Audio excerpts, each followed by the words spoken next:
Well, we started off in intimate venues. We started off basically playing at friends' birthday parties and at 21sts and weddings and wherever we could, and the very few venues that we have. So it's really sort of going back to that, and a part of me loves that. It is more intimate, and it is more raw. It's you feel more. You can sort of walk off stage and actually interact with the audience, which is a lot harder to do when there's 10,000 people.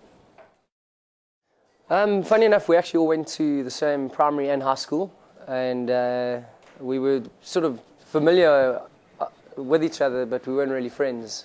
Two of the guys were brothers, and then just after school we got together and had a very sort of similar taste or there was a common thread in the taste of music that we liked, and got together to try and recreate it. Neil's dad, Neil's the drummer, his dad's actually an artist, and he sold a piece of artwork in exchange for a drum kit. So by default, Neil became the drummer, and then Paul was already playing guitar. I initially just wanted to sing. I didn't really want to play guitar as well.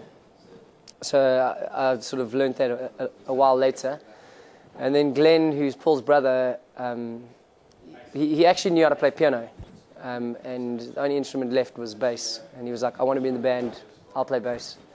And only a few years later did we actually introduce the piano. We were like, it's something you can play quite proficiently, why not introduce it?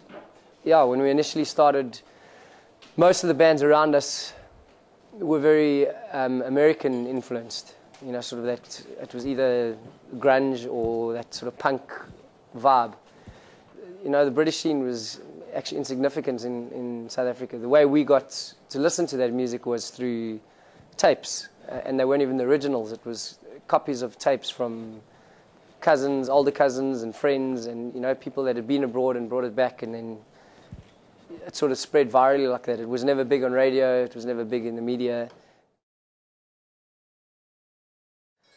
I'd say the first album we were sort of learning what studio is all about, what writing songs was all about, and our instruments. The second album was maybe a little more chill than this album. And I think with every album, hopefully, we will improve. With every band says it, but it feels like this is our best work to date. And but I hope that doesn't stay like that. I hope with every album we feel that we've progressed.